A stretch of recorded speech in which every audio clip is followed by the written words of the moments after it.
Okay.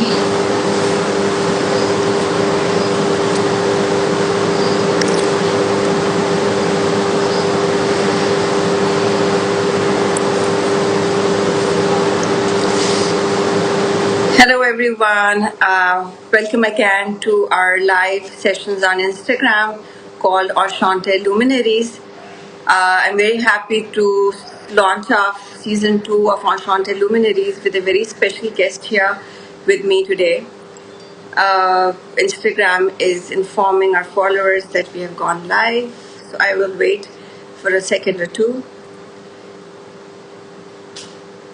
Hello, Amreen. We are kicking off season 2 of Enchanté Luminaries with a very special guest here today. And I'm very excited to welcome him on this Instagram live session. And thankful that he took us, gave us time today. Uh, Today's guest is Taha A Hussain. He's an alumni of FAST Karachi and did his master's from Carnegie Mellon in software management, which led to an illustrious career starting from software engineer to key leadership positions at Microsoft, Walmart, and Yahoo. These days, Taha is helping businesses grow as an executive coach who transforms their leadership skills and helps them lead teams for better outcomes. So I would like to request Taha to join us so that we can kick off this session.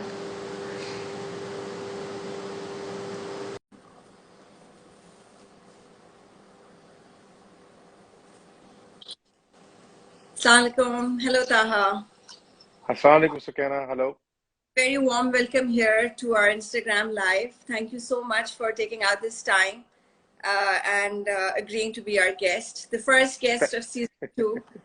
And I would not have asked for a better person. I'd like to add, after the introduction that I just gave, that I've known Taha for 20 plus years, and he's one of those amazingly positive people that uplift you, and you get to learn from them, in conversations, in general conversations. So I thought, why not, request a few minutes of his time.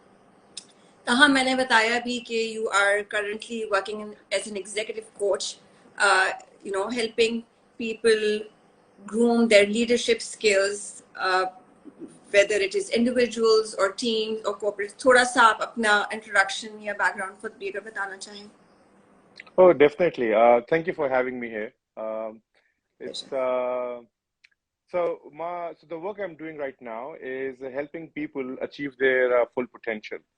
My work has been in the industry of software. I worked at several companies for 20 plus years, and my job changed from writing code and designing code to ensuring that successful. And those things happen when I have Absolutely. helped people do better at what they do. It's either by mentoring them, then it changed into coaching them, and then I was around people who are far better than what I was, and I was still coaching them to reach their full potential. I learned a lot of things from them, and so it's a two-way learning that I do now. I find people who are really talented, and I learn from them, and I coach them to become the best versions. That's amazing. So I read somewhere that you had mentioned that in order to grow businesses, we need to grow people, and I think that line really stuck with me. I couldn't agree more. You also said that everybody has the potential to become a good leader. I had some reservations with that, and frankly, that's because I think we live in a country like Pakistan. Perhaps my first question to you is led by my curiosity on that. Having worked in the West, and now that you're here for a few days, do you think there is, there's a difference in leadership between the West and what we practice here? The ones in Pakistan? It's a great question. It's also a loaded question.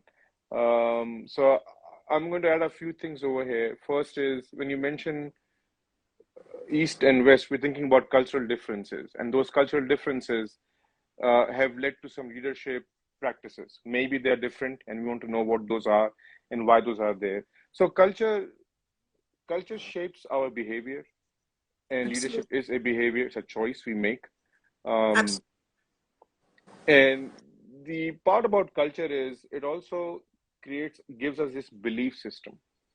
Based on the belief system, we behave in a certain way. And we also learn from our people around us. So people around us are actually the culture, right? Absolutely. And so one thing about West specifically, the place where I've spent most of my time in California, it's filled with immigrants. Yeah. You'll get people from Russia, India, Pakistan, all over the world. You'll see those people coming together. And let me tell you this, people from Pakistan, they behave differently over there. I I, behave I differently over can, there. I can imagine, because you keep hearing this, and it's a sad reality. They say that, for instance, the bike example, le lein ke ji, the minute people land there, they'll be following all the rules, they'll be obeying all the instructions and the traffic rules and the cleanliness, the general, atmosphere.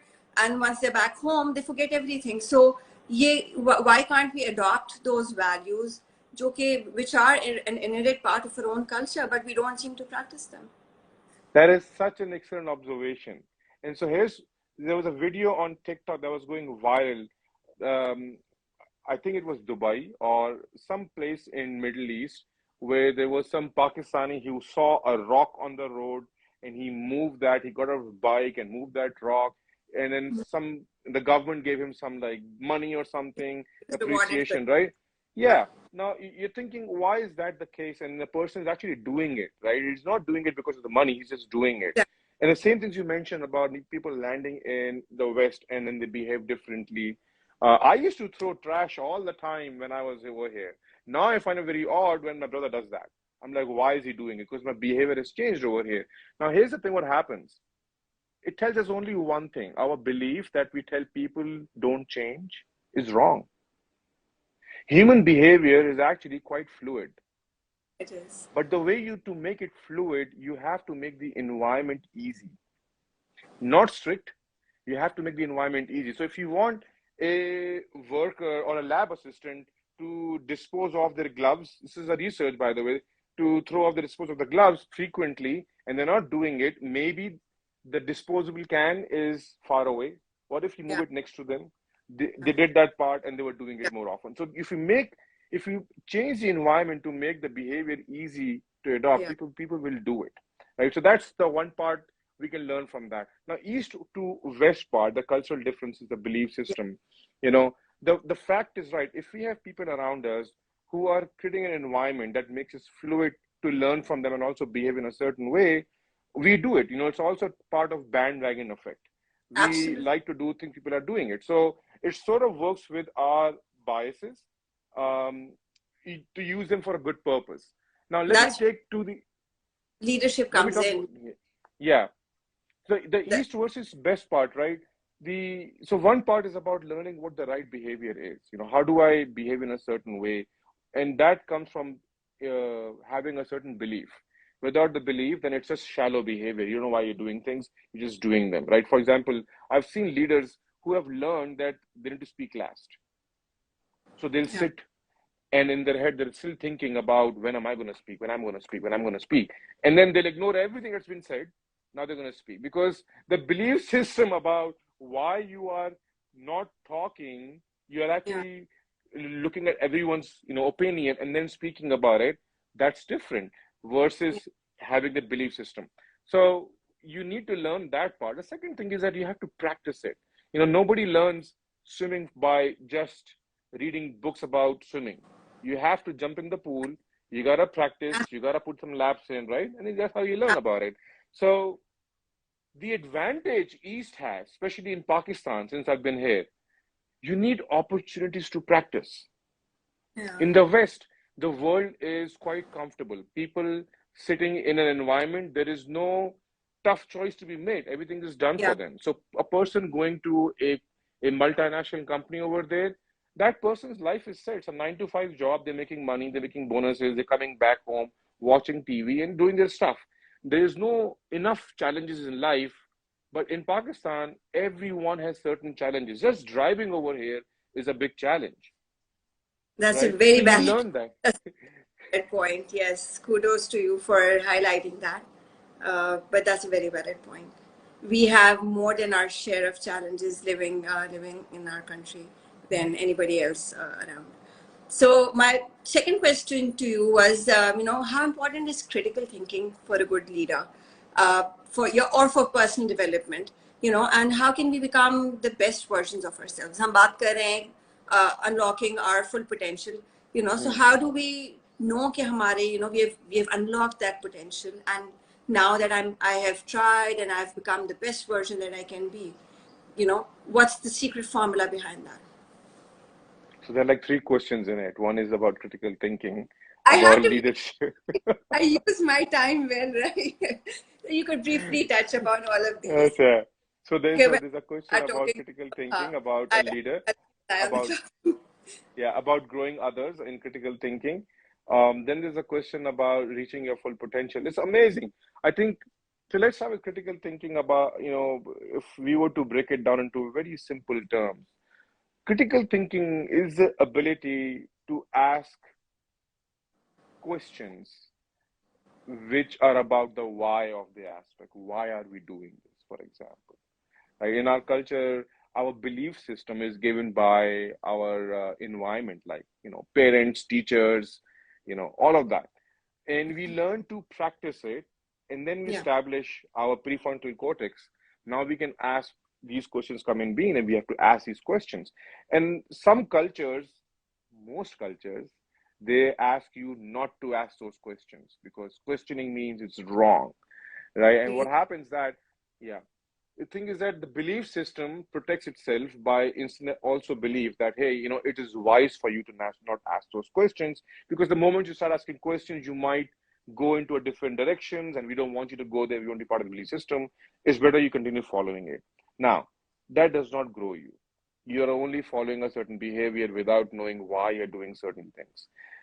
The passion is not behind it. You Absolutely. need to learn why you're doing that.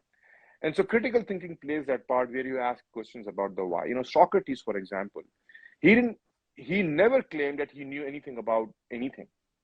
All he did was he asked questions. And hence the method of critical thinking by Socrates is Socrates method, which is asking questions. Why are you Yeah. doing this? Somebody says, hey, lying is bad, for example. He would ask why lying is bad, and the person would say this is the reason why something is bad, and then he would come up with a scenario. Let's say there is an army general who's lying to his army about, so creating scenarios. What do you think now is lying, right? And so critical thinking is about questioning and attacking a certain belief with different angles to hold how true it is. The more you It's ask those uh, questions, the more you believe in it. it challenges the rat race, the thinking that you, especially, blindly following what everybody else is doing without acknowledging the reason or the logic behind doing something. Trends and fads all around. Okay, often, you find that masses of people. Uh, they adhere to a certain ideology, or they adhere to certain practices, or companies, groups of people, corporates, and उनके पीछे कोई checks and balances नहीं होते for establishing those kind of critical thinking questions or critical thinking development, that helps them improve on those practices. For instance, education की अगर मैं एक बात करूं, just to add to this point, uh, we have curriculums that date back to the ancient times, and this one place jahan hame apne students ko, we need to develop their ability to think critically. Wahin pe we have this certain curriculum and certain topics that are supposed to be taught and certain topics that are never to be touched. We can't teach a student to question why, because that's dangerous, right? That will challenge the norms of everybody around and would disbalance kar dega jo कि scenario be created hai. Unfortunately, यहाँ पे ये चीज, I think few people understand the importance of it, and hence I think it's not widely encouraged as well. Yeah, this is an excellent point you mentioned. It reminds me of a memory. You and I were in the humanities course at FAST ICS. Yeah. Asrar Siddiqui, Dr. Asrar, the professor, and he was teaching the Mughal dynasty, and he talked about Akbar and all of that. And then eventually he came to Aurangzeb, and then he talked about Aurangzeb and the horrific things he did to his like father and his Yeah. brothers and then his siblings and the other people as well in the name of Islam.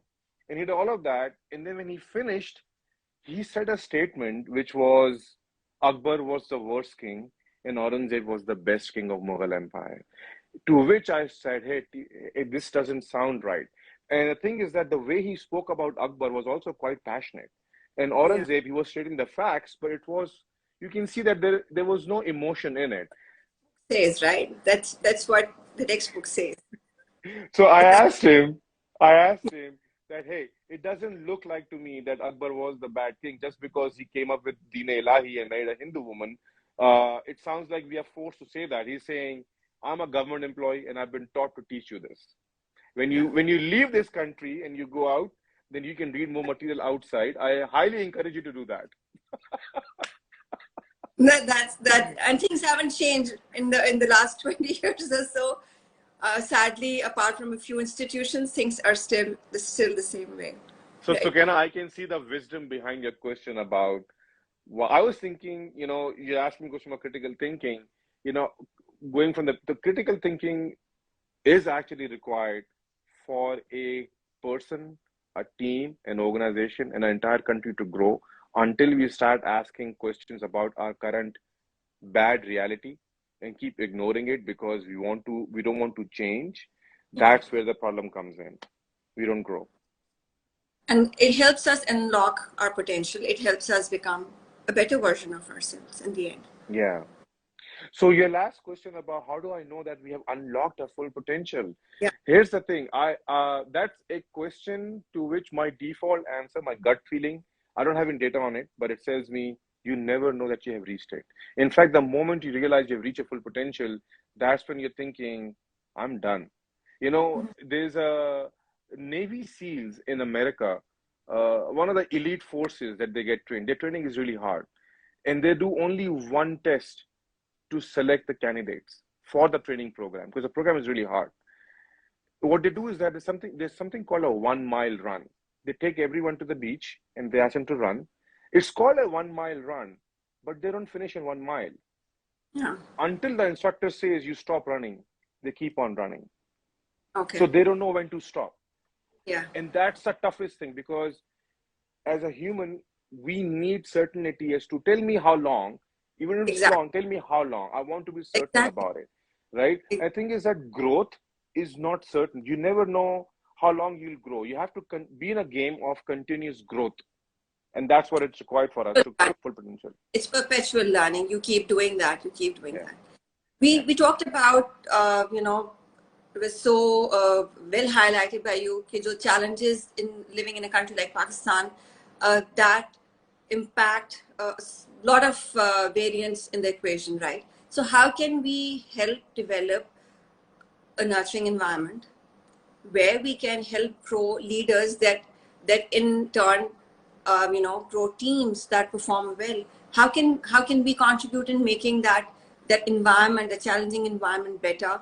क्या factors हैं कि एक अच्छी leadership implement कर सकती, whether it's a small startup, whether it's a company, whether I'm leading a team? How can we make it better here? Because बहुत सारी चीजें हमारे control में नहीं है. There's certain circumstances.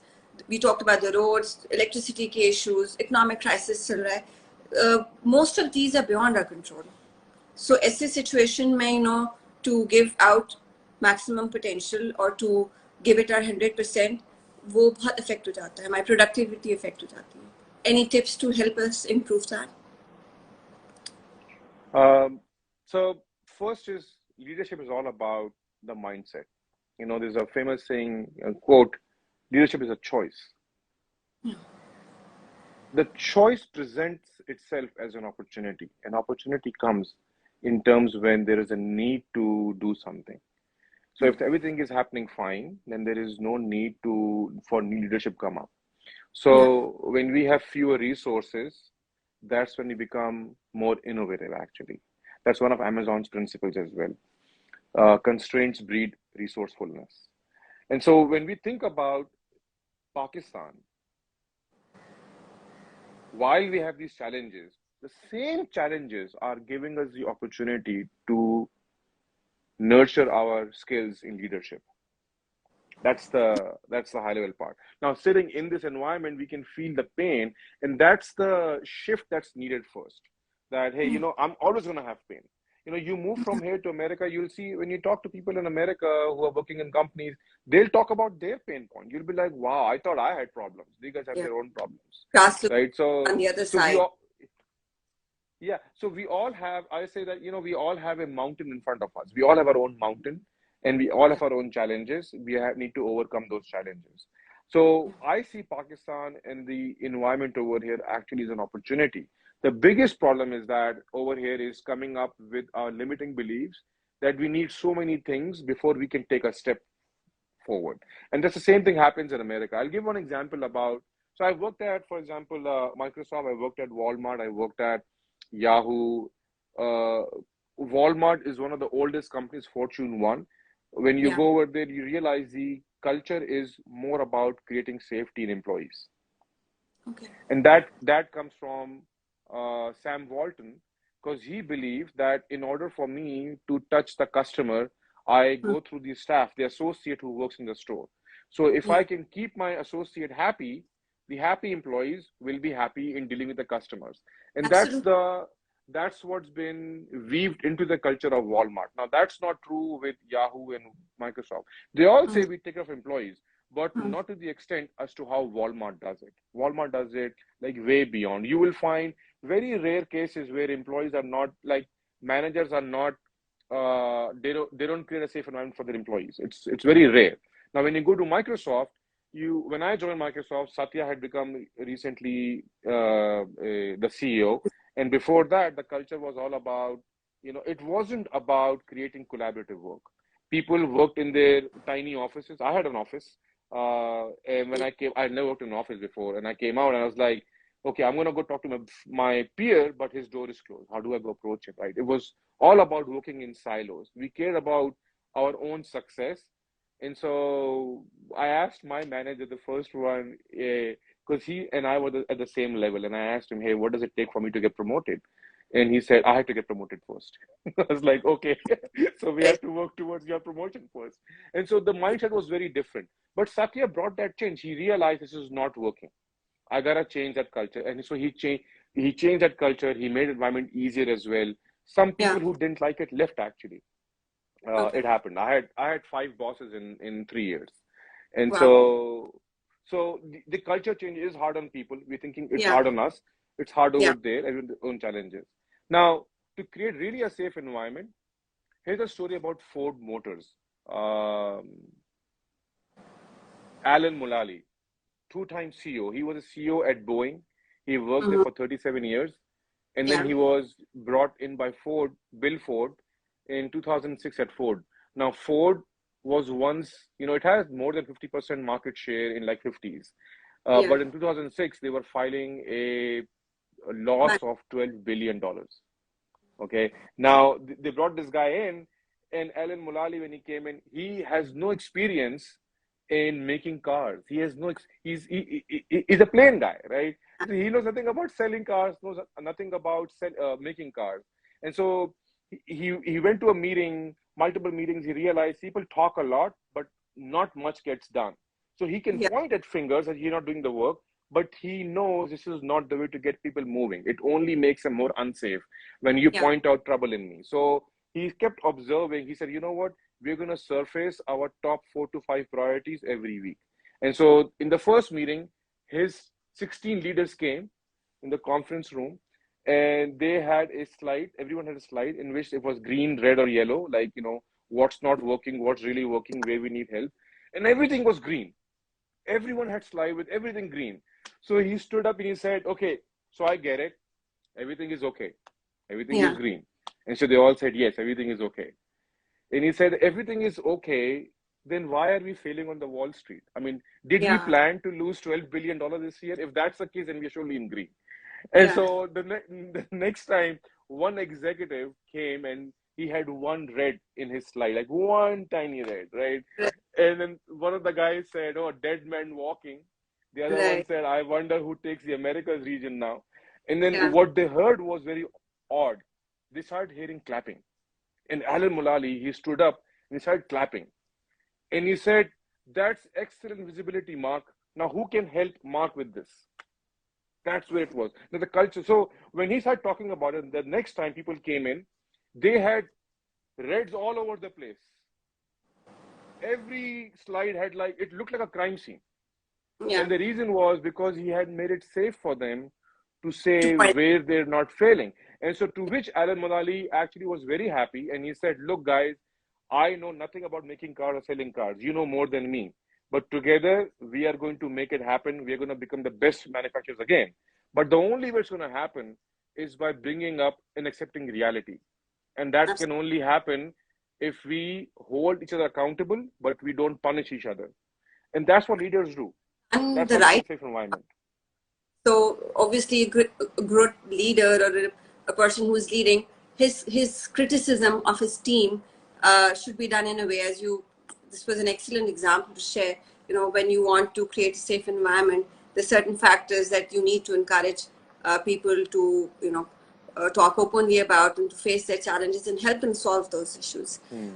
एक सवाल जो कि मैं I hope you agree with that, but uh, would you agree that women, given the chance, make better leaders? I mean, I have a long list, world leaders की बात कर लें तो we have Angela Merkel है, Margaret Thatcher है, Jacinda Ardern है, CEOs की बात कर लें, there's another long list, Pepsi, Citibank appointed one, or I think Oracle has it, and the list is long, right?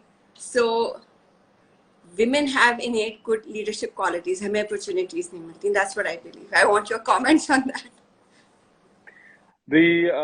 So I worked under a leader, Marissa Mayer, the CEO of Yahoo, and she changed the way Yahoo worked. Actually, I saw the amazing changes she did.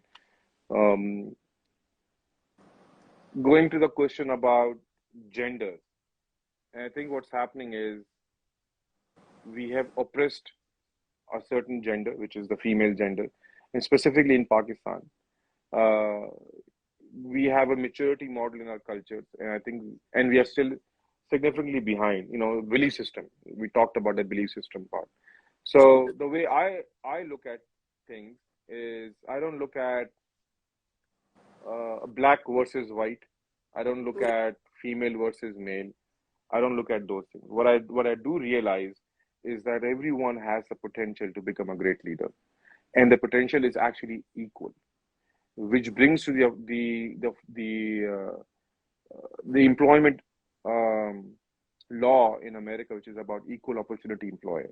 That no matter who you are, where you're coming from, what you have, you are an equal opportunity employer. And I'll give one example about this person. Like, to be good at swimming, for example, you have to have your hands, Right. you have to have your feet.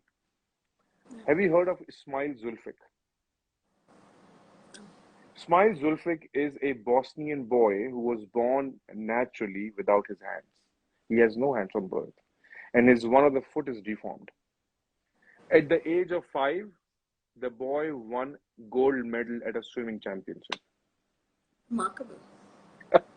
Right? Now, one can say that a person with both the hands is more capable of of swimming, but it is not about our capability.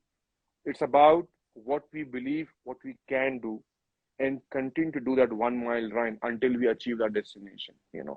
And that's what I say about, women, men, or any other race or people who are being oppressed in an environment. Now, let me hear your thoughts again. What you're saying is that, hey, we want more opportunity. And the case you're making is that, hey, because we are better leaders, we should be given more opportunities because that's how the world will become better. I would like to add to that. I'd like to add to that. So when we talk about, and I agree with your point, okay, it's not about looking at things through a gender lens. But जब हम again Pakistan की बात करते हैं, मैं women led, that's also part of my other question. हम women led businesses की बात करें, हम women led teams की बात करें. So equal opportunity employer का concept is very recent here. it's been barely a few years that even हमारी state bank ने mandatory किया banks को to hire female employees. Pakistan is ages and years behind the rest of the world when we talk about diversity, inclusion, gender pay gap. बहुत सारी opportunities की हम बात करते हैं. Given a chance, given that opportunity, I was just trying to make that point that we have this untapped resource. हमारे मुल्क में we're not given those opportunities. World की अगर बात कर ले, मैंने कुछ खवातीन फीमेल लीडर्स की बात की, फीमेल CEOs की बात की. Why can't we have more of those from our country? Yeah. And what could my other question in addition to this was, what kind of things can you point out perhaps for such women-led businesses or women leaders in a country like ours? Because बाहर तो obviously there are laws in place. यहाँ पे मतलब बहुत सारी चीजें, maternity leave की बात कर लें, मतलब हम अभी तो बहुत ही evolve करना है. we are years behind the rest of the world. पे गैप की अगर मैं बात कर लूँ, सिर्फ एक छोटी सी मिसाल ले लें, कितने % यहाँ पे विमेन CEOs आपके ख्याल से होंगे, या टेक फाउंडर्स में कितने % खवातीन होंगी, या यूनिवर्सिटीज में कितने % इंजीनियरिंग की फील्ड में? Even now, I mean, back then, 20 years back, when we started off our education, I think in a batch of 150 there were about 20, 22, 25 females, and the ratio hasn't it hasn't changed much. It has grown a bit, but the percentage is still not what it should be. So ये कैसे change आएगा? How will this change? How will we grow women leaders? How will we bridge that gap जहाँ पे सबका फायदा है? It's not just women getting the spotlight, it's the economy getting better. It's so many things. It's a ripple effect, right? I think so. I want to address that first part. I think it's about how we approach the problem. And I think the previous question is a very generic one where people talk about opportunity, like, hey, because this is better, let's use that because it will help us. That's like a logic we try to give people because we have been told otherwise, right? For example, we take a race or we take a gender, we say it's incapable, and that's why we don't want it, right? I think is that even if you solve that problem, they're going to come with a different one because the underlying belief is something else. They're biases. Yeah, they're biases, and the biases also come from a factor of insecurity, being unsafe. So, and those insecurity and being, feeling unsafe is based on our belief system. And our belief system comes from our culture, our religion, those aspects of it. Like I've met people, women who are working and they're doing a damn good job at it, and their children are also doing good. But they open up and they say, I wonder what impact my child has because I'm working. And I'm like, my goodness, like I have not heard about this in America anywhere. And I can totally see the child is having, anda paratha subah and then going to the school, playing cricket, coming back, enjoying their life. So an example I'll give you is about my mother. My mother, she never worked. Never. We have 4 kids. And then one day, she decided that she is going to, we are from lower middle class family. She's going to make more money, bring in more money for our family. And so she started doing a business in garments. She used to go to Bahadrabad and she used to get orders for these girls' frocks and all. And then she had a tailor who would, in front of us, he would cut stuff and he would make like samples and all. So I saw her going through her trouble, getting rejected. Each time she would take the order in auto rickshaw. Then she bought a car. And then she grew her business. And then she started taking orders from Taha A University for nurses' gowns and patients, all of those things. And at the same time, she had skills. So she started doing that business. And she used to run that business from 7 a.m. all the way to 11 p.m. In the meantime, she would also take care of us, breakfast, whatever, here and there, those things. But I would still be enjoying my life. I would still be like going to school, coming back, playing cricket here and there. My life was going on. She had tailors. I remember she had like 10 men working in a factory, and they used to make fun of her. They would not listen to her much. They would like whatever she would say, they would pass comments on it. And one day she decided she's going to fire all of them. And the way she did it was amazing. It wasn't about firing them, it was about realizing your own power. And Yeah. the way she did it was she realized that, hey, look, there are women who are sitting in their homes, but they cannot come to work because their environment prohibits them to leave their house Yeah. and work. Okay. Now what I can do is I can give them work to do it Yes. at home and bring it the next Yeah. day. And so she started that. Women would come every day after the men would come home. They would Yeah. come with their, men to Yeah. visit us. The men would sit downstairs and then she would bring yesterday's work and then she would give the next day's work.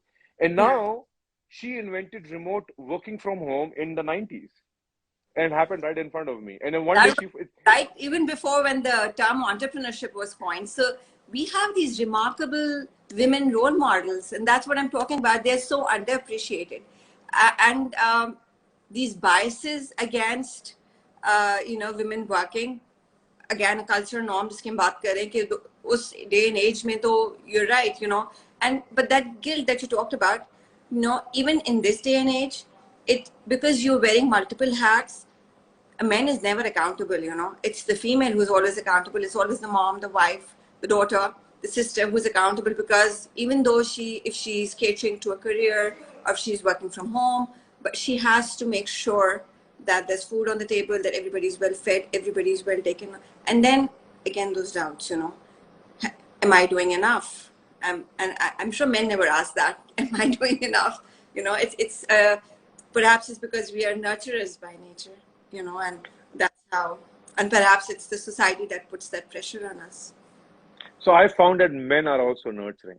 Without that nurturing ability, you cannot help people to grow. And nurturing is all about empathizing with people. So here's what the power comes in, right? Now we're going to go back to a part. I want to give you one of my takes on how we can do something in this environment. By the way, my mom still doesn't know how to sew clothes. So it starts by removing our limiting beliefs.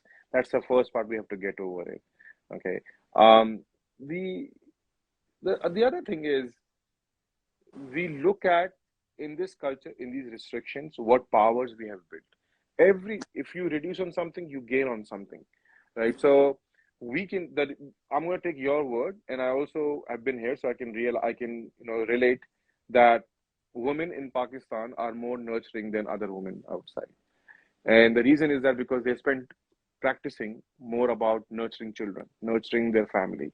And so they understand how other human beings work, where, men mostly they go to work, come back. It's more about what's in it for me, what am I doing kind of stuff. Right. So Absolutely. in these games, to be a better leader, you need to learn how to empathize with people. So women are already trained in Pakistan to how to empathize with people. The part that's lacking is the part about critical thinking. And the Yeah. reason, so the part about, and so Well said. I'll mention about in my training, what is critical thinking part. So when I coach people, I think about if someone is not displaying their full ability to ask questions. Okay, that Yeah. means, or their questions are mostly about their questions, but they seem like I have a checklist. I have to ask these questions, right? So it's not like there's no intuition behind these questions. They're like just Yeah. random questions, right? So that tells me that the person is no. Somebody might think that, hey, they're not capable. Other thing Yeah. I think about, why are they not displaying capability right now? The thing Yeah. is that they're below the bar of safety. They're not Yeah. feeling safe, insecure. I may not cause it, just like Alam Mulali didn't cause it, but the previous experiences have caused that team to behave that way. And women in Pakistan also behave because they have been oppressed over here. Oppression is one of the worst cases of that builds this Yeah. insecurity, safety issues. You depend on your men to bring food, right? Tomorrow that person dies, you have nothing to how are you going to survive? So that whole thing is built around that. So you have to figure out a way to come out of this insecurity without anyone helping you. You cannot depend on anyone helping you out of it. No, just to add to this, when you're talking about the hesitancy to ask questions, or to, it's also like जब हम बिल्कुल grassroots level पे बात करें at our schools, in a classroom, how many children are encouraged to raise their hands. The teacher comes, he has to deliver a lecture, schools की बात करें, universities की बात करें, and then that's it.